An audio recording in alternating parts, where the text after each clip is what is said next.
এই প্রশ্নটা নিয়েও যথারীতি মানুষজন কথা বলেছে, কিন্তু যাদের নিয়ে প্রশ্নটা তারা কি এসেই এড়িয়ে যায় প্রশ্নটা। এখন প্রশ্নটা হলো এই solo trip, solo date, solo হ্যান ত্যান ব্যাপারটা আমাদের কাছে এখন খুব কমন। কন্টেন্ট ক্রিয়েটার এবং যথারীতি আমাদের চারপাশে আমাদের চেনা জানা অনেকেই এটা করে থাকে।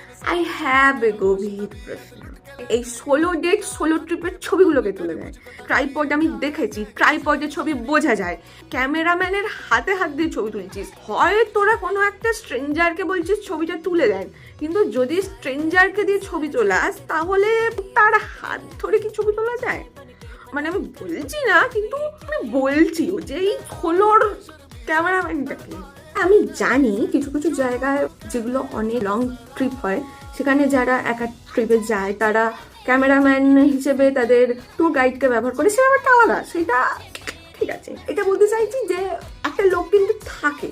এখন অনেক রকম এডিট করে অনেক বেটার কিছু করা যায়, কিন্তু মানুষজনদেরকে একটু বেশি বোকা ভাবে না এই সোলো ট্রিপ সোলো ডেটের ক্যাপশন দেওয়া মানুষজনগুলো। মানে অবশ্যই আমি সবার কথা বলছি না, কেউ গায়ে মাখবেন না, এটা একটা ফানি ভিডিও হিসেবে নেওয়াই বাধ্যতামূলক। মানে এই সোলো ডেট সোলো ট্রিপে অ্যাকচুয়ালি মানুষ সোলোই থাকে। যাদের বলেছি তারা ঠিক বুঝতে পেরে গেছে। আসল সোলো ডেট কোনটা জানো? যারা পাড়ার মোড়ে ফুচকা খেতে যায়, চা খেতে যায় একা একা। দেখো আমি তো বলতে পারবো না আবার এত কিছু, কারণ আমার বাড়ি থেকে কোনোদিন আমাকে সোলো রাতে ঘুমাতে দেয় না, তাহলে সোলো ট্রিপ সোলো ডেটটা একটু বেশিই সোলো হয়ে যাচ্ছে।